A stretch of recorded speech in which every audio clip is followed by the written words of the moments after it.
Es la sexta entrega, hermanos, que les hago en relación con esta serie, la importancia del discipulado. La tarea del discipulado, como ya nos los compartió nuestro hermano Isaías, es una encomienda divina y de ninguna manera hemos de verla como un programa meramente eclesiástico. La iglesia como tal, a través de sus pastores, de sus líderes, desarrollamos nuestros pensamientos y establecemos estrategias y proyectos de trabajo. Programamos actividades a realizar diversas como iglesia. Pero cuando nos metemos al asunto del discipulado, llegamos en esta tarde al punto central, a la parte más importante, hermanos. La tarea del discipulado no es algo que se le haya ocurrido en un tiempo a algún dirigente religioso. El discipulado no es algo que le llegó a la mente a un pastor, a un evangelista, a líderes religiosos en un momento de su meditación. No, el discipulado es de manera estricta un mandato de Dios. Por lo tanto, nosotros como discípulos de Jesucristo no tenemos opción a aceptar o rechazar. Y no se trata, hermanos queridos, de que si somos discípulos o no de Jesucristo. En realidad, de lo que se trata es de si somos discípulos obedientes o somos discípulos desobedientes en relación con esta tarea del discipulado. Dios no nos da a nosotros ninguna oportunidad para que tomemos decisión o tomemos partido si queremos involucrarnos en la tarea del discipulado o no.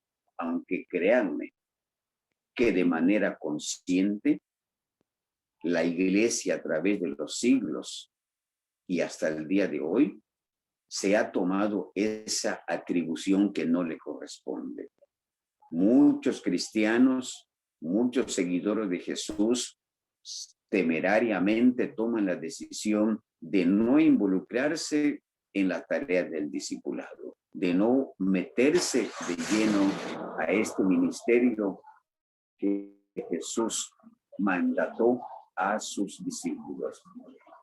Y digo de manera temeraria porque quiero insistir, no tenemos nosotros opción, no tenemos ninguna facultad para decidir si participamos o no. Lo único que tenemos que hacer es como respondían los hombres que en el pasado Dios llamaba y los enviaba.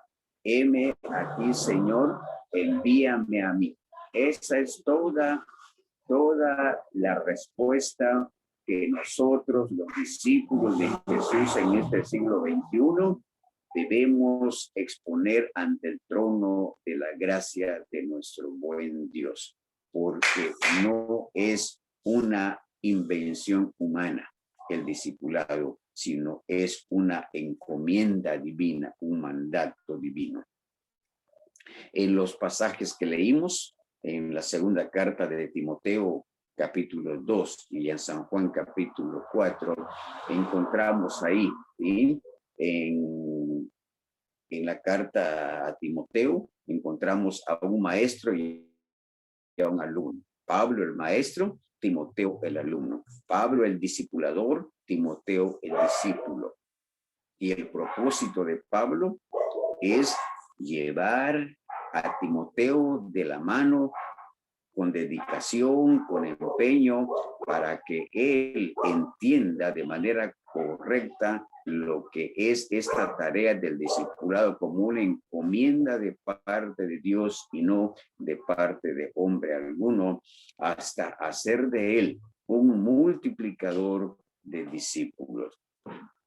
En el Evangelio de San Juan que leímos, la historia muy hermosa que conocemos de la mujer samaritana. Encontramos también a un maestro y a una alumna. Un maestro que dedica tiempo, que no repara en prejuicios, que no se deja guiar por prejuicios. Hay que recordar que los samaritanos eran enemigos con los judíos. Jesús no se detuvo ante esta limitante. Jesús, como el maestro, como el discipulador por excelencia, fue a esta mujer sin importarle lo que dirían los demás. ¿Sí? Habló con ella, mostró paciencia, mostró ternura, mostró comprensión. ¿Sí? Cuando le dice, ve y llama a tu marido, ella le responde, no tengo marido. Jesús bondadosamente y con cariño le dice, verdad has dicho, no tienes marido, porque el que ahora tienes no es tu marido. ¿Cuántos defectos, cuántas imperfecciones vio Jesús en esta mujer? Pero eso no le impidió acercarse a ella para prepararla, para enseñarla, para discipularla, a fin de que fuese también hecha parte del reino de Dios. En Isaías capítulo 50, hermanos, quiero dejarle otras referencias más de que el discipulado no es asunto de un programa de la iglesia. El discipulado es un mandato de Dios. Dice Isaías 50, versículo 4.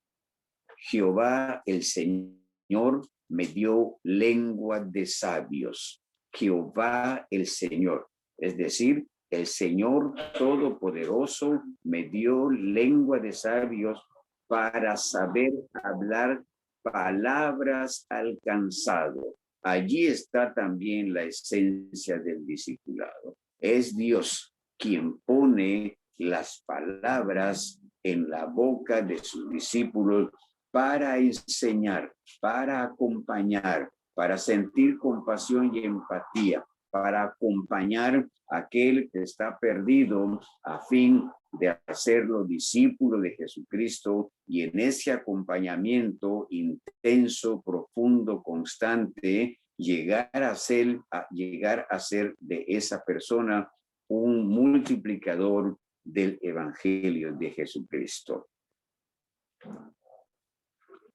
Un cuadro tenemos también en uno de los profetas cuando nos habla del alfarero. Cuando hablamos de la tarea del discipulado como encomienda divina, hemos de pensar también en esa escena del alfarero. El alfarero toma vamos a decirlo así, una bola de barro. No tiene forma, no tiene aspecto, no tiene nada atractivo. Si el alfarero se detuviese a contemplar solamente el barro en su estado así bruto, seguramente lo que haría es desecharlo, tirarlo. Pero el alfarero, cuando toma el barro en sus manos, está viendo el producto final de lo que él va a empezar a trabajar. No se detiene a ver las asperezas del barro, sino su mente está puesta en el producto final que va a hacer con sus manos. Así es la tarea del discipulado como encomienda divina. Dios tiene en sus manos a sus discípulos, es quien llama, ¿sí? Y no se detiene ante nuestras debilidades, ante nuestras imperfecciones, ¿sí? Dios está mirando cuando nos llama al discipulado el producto final. Hombres y mujeres, jóvenes y niños, totalmente preparados, instruidos mediante la palabra y el Espíritu para esta tarea del discipulado. Pablo entendió claramente este principio, hermanos, y esa fue la razón por la cual Pablo se replicó o se reprodujo en Timoteo y le instó con diligencia, con tenacidad, con esmero, para que lo que Timoteo había visto, para que lo que Timoteo había oído, aprendido y recibido de Pablo, hiciera lo mismo en la vida de hombres fieles e idóneos para que enseñaran también a otros. Nótese aquí la esencia del discipulado como una encomienda divina. Entender esto es importante, hermanos. Pablo entendió con toda claridad que el discipulado es una encomienda divina. Por eso él trabajó arduamente con el joven Timoteo, ¿sí? Para perfeccionarlo, para que creciese, para que todo lo que había visto, oído, aprendido y recibido de Pablo, lo replicase en otras personas para que ellos también enseñasen a otros. Esta forma de discipulado no surge de la casualidad como hemos mencionado en otras ocasiones. Esta forma de discipulado que transforma el corazón, transforma la vida del discípulo hasta hacer de él una persona enteramente preparada para hacer otros discípulos, surge, hermanos, de un caminar juntos, tal como lo hizo Jesús con sus discípulos. Jesús no solo enseñó a sus discípulos a orar, sino que oró con ellos. No solo los enseñó a perdonar, sino que los discípulos vieron a Jesús perdonar, ¿sí? De ahí, hermanos queridos, que el discipulado no es solamente compartir enseñanzas de manera verbal, sino sobre todo el discipulado como una encomienda divina. Se trata de vivir esas enseñanzas, convertirlas en nuestro estilo de vida.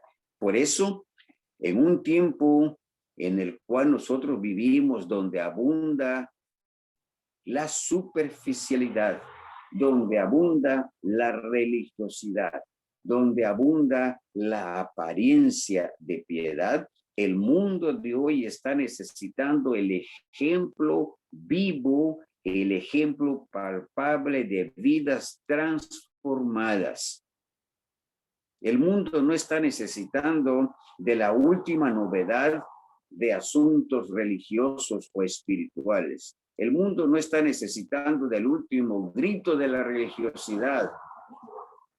No, el mundo está necesitando de hombres y de mujeres, de jóvenes y de niños que verdaderamente transformados por la gracia de Jesucristo y el Espíritu Santo, sea gente que muestre cómo se vive cuando Cristo está gobernando sus vidas.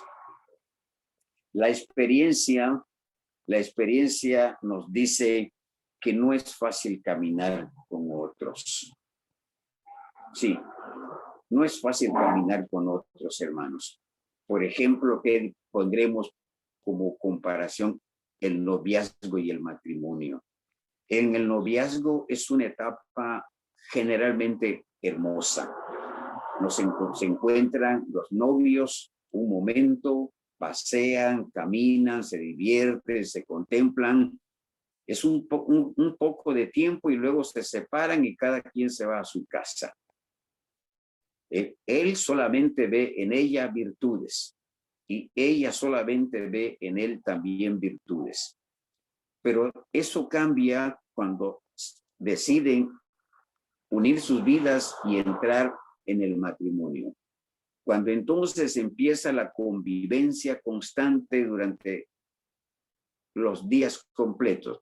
Ahí es cuando surgen entonces, ahí es cuando afloran no solo las virtudes, sino también las debilidades. También afloran las asperezas, lo agrio del carácter de los dos. Por eso es que no es fácil caminar con otros. Los evangelios nos presentan las diferentes experiencias que Jesús tuvo que enfrentar para resolver la crisis de sus discípulos y confrontar sus carnalidades, confrontar sus intrigas, confrontar sus celos, para llevarlos de la mano con paciencia, con dedicación, con amor, con ternura, llevarlos a pesar de sus carnalidades, de sus intrigas y de sus celos, llevarlos a la madurez. El discipulado revela que no existe entonces, hermanos queridos, la comunidad ideal. Hay mucha gente que se ha desencantado de la vida de la iglesia porque llegan a la iglesia buscando una comunidad ideal en donde no hayan dificultades, donde no hayan asperezas, donde no hayan dificultad de ningún tipo. No hay esta comunidad ideal. Es una utopía. Por eso se desaniman. Aunque en realidad esto no debe impedir, hermanos, nuestras debilidades, ¿sí? Nuestras carnalidades, nuestras asperezas, no debe impedir que nos acerquemos a la realidad de una comunidad ideal en nuestra iglesia, ¿sí? Cuando cada uno de los miembros aprende a convivir con el otro tal como es. ¿Qué quiero decir con esto? Que para que podamos vivir en comunidad, para que aprendamos y seamos capaces de caminar con otros, necesitamos aprender a aceptar al otro tal y como es. Así acontece en el matrimonio. Y en la tarea del discipulado como encomienda divina, es todavía una demanda más exigente. Es necesario que aprendamos a aceptar al que estamos tratando o esforzándonos por discipularlo, por capacitarlo, para llevarlo a la madurez en la vida cristiana. Necesitamos aceptarlo tal y como él es y no por nuestra cuenta tratar de cambiar su temperamento. Una de las cualidades más destacables de Jesús como discipulador que nosotros tenemos que también que replicar, hermanos, fue ver a las personas no como lo que eran en ese momento, sino como lo que llegarían a ser. En algunas de las exposiciones durante estos años que les he acompañado, les he compartido esta frase: no soy lo que Dios quiere que sea, pero tampoco soy lo que era antes de ser conocido por Jesucristo, ¿sí? Todavía no soy lo que Dios quiere que yo sea, pero tampoco soy lo que era antes que yo fuese conocido por Jesucristo.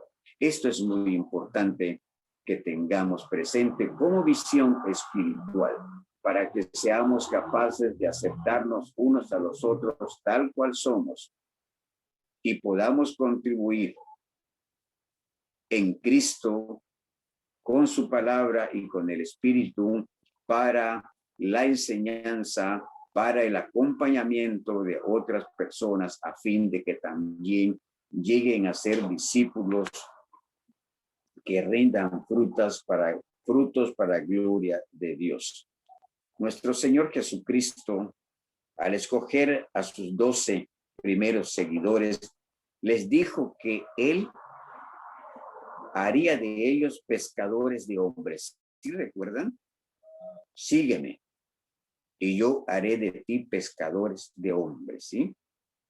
En ese llamado, Jesús no reparó, hermanos, como ya mencioné, no reparó en las limitaciones intelectuales, sociales o emocionales de sus discípulos. Tampoco Jesús se desanimó por las características personales de cada uno de ellos. Algunos eran tímidos, otros eran agresivos, impulsivos, otros eran rudos, atrevidos, etc. Desde el principio, a pesar de estas desventajas que Jesús vio en ellos, Jesús trató los trató como verdaderos discípulos. Y así es como ellos llegaron a ser sus primeros apóstoles. Así nosotros estamos demandados por Dios ante esta tarea del discipulado como demanda divina, ¿sí? A no detenernos a mirar a las personas en sus defectos, en sus desventajas, en sus características meramente humanas, sino tratarlos desde el principio como discípulos. Solamente así los podremos acompañar y los podremos llevar a ser discípulos que ganen almas para Jesucristo. También tenemos que recordar que en esta tarea del discipulado como encomienda de parte de Dios, hermanos, para nosotros, aquellos primeros discípulos que Jesús llamó, recuerden, no siempre tuvieron éxito, ¿eh? No siempre tuvieron éxito. Y esto es muy importante, esto que voy a mencionar ahorita, para que usted lo medite y no lo olvide jamás a partir de hoy. Los primeros discípulos de Jesús no siempre tuvieron éxito. Recuerden, Jesús los envió a expulsar demonios y fallaron. No pudieron. Jesús en otra ocasión les dio oportunidad de alimentar a una multitud. Recuerden, cuando ya era avanzada la tarde, los discípulos le dijeron, Maestro, despide a la gente para que vayan a las aldeas y a los pueblos y encuentren algo para que coman, pues ya es tarde, todo el día han estado y no han comido nada. Jesús les dijo, denle ustedes de comer. No pudieron aprovechar de manera correcta ese desafío, esa oportunidad. También otro fracaso lo vemos cuando Jesús los convocó a una vigilia de oración. ¿Sí recuerdan ustedes? ¿Qué pasó con los primeros discípulos? ¿Acompañaron a Jesús de manera eficaz en la oración? No, al contrario, se durmieron. Vean nada más estos pocos ejemplos de fracasos de los primeros discípulos. Sin embargo, Jesús nunca bajó su nivel de expectativa para con ellos. Nunca perdió de vista que los discípulos que él había llamado no eran productos terminados, sino eran productos en proceso de formación, de perfección, de maduración, de capacitación. Él sabía, Jesús sabía muy bien que algún día llegarían a ser pescadores de hombres. ¿Y qué diremos? ¿Que al final lo logró o no lo logró? Tendremos que responder que sí lo logró, porque con ese puñado de discípulos que él llamó y con toda paciencia, con todo amor, caminó con ellos, convivió con ellos, lo vieron, lo escucharon. Con ese pequeño grupo, el mundo de aquel entonces fue alcanzado con la buena noticia del amor de Dios para con los hombres. Así nosotros, hermanos, algo parecido, yo estoy en la recta final de este tiempo en que los he acompañado. Desde que llegué con ustedes, no he perdido de vista y tengo un sueño, ¿sí? Tengo un sueño no de dormir, sino tengo un sueño que yo espero que Dios lo va a cumplir en ustedes como iglesia Puerta de Fe, de que ustedes lleguen a ser una iglesia misionera, una iglesia pujante, una iglesia que trabaje unida y en armonía en la bendita obra de Jesucristo, una iglesia que siga el ejemplo de Pablo con Timoteo, una iglesia que siga el modelo, sobre todo de Jesucristo con sus discípulos, de Jesucristo con la mujer samaritana. Ese es mi sueño y esa visión no la pierdo de vista. Como dijo Pablo, ¿quiénes somos nosotros? ¿Quién es Pablo? ¿Quién es Pedro? ¿Quién es Cefas? ¿Quién es Apolos? Todos somos meros colaboradores, meros instrumentos de Dios. Colaboramos, trabajamos, pero Dios es el que da el resultado final. A su tiempo, Dios les traerá otra persona, otro siervo, como se menciona en la segunda carta de Pablo a Timoteo, en donde el discípulo o discipulador se le llama buen soldado de Jesucristo, se le llama el obrero aprobado, se le llama el siervo de Jesucristo. Yo no pierdo esa misión. Yo veo en ustedes una iglesia pujante, una iglesia unida, una iglesia que tome la decisión de entregarse por completo a esta santa tarea del discipulado. En Jesús, el punto de partida para el trato con las vidas estaba en su visión del producto final. Solo él pudo ver en la samaritana, ¿sí? Solo Jesús pudo ver en esa mujer fracasada, con una vida familiar destruida, rota por los suelos.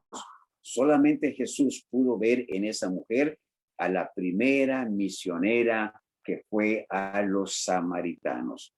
Todo su diálogo con ella lo tuvo por certeza que desde el interior de esta mujer frustrada, que desde el interior de esta mujer pecadora, correrían ríos de agua de vida. Sí, así nos ve Jesús a nosotros, hermanos. Jesús no se detiene a contemplarnos en la condición que nos llamó. Jesús tiene firme la visión del producto final que está trabajando con nosotros y en nosotros como el arquitecto divino. El discipulado, entonces, es creer en el potencial transformador del evangelio del reino. Sí, entiéndase bien y con esto termino. La tarea del discipulado como encomienda divina es creer en el poder transformador del evangelio del reino y en el poder restaurador de Jesucristo. Que Dios bendiga esta bendita palabra de Él. Que Dios te bendiga.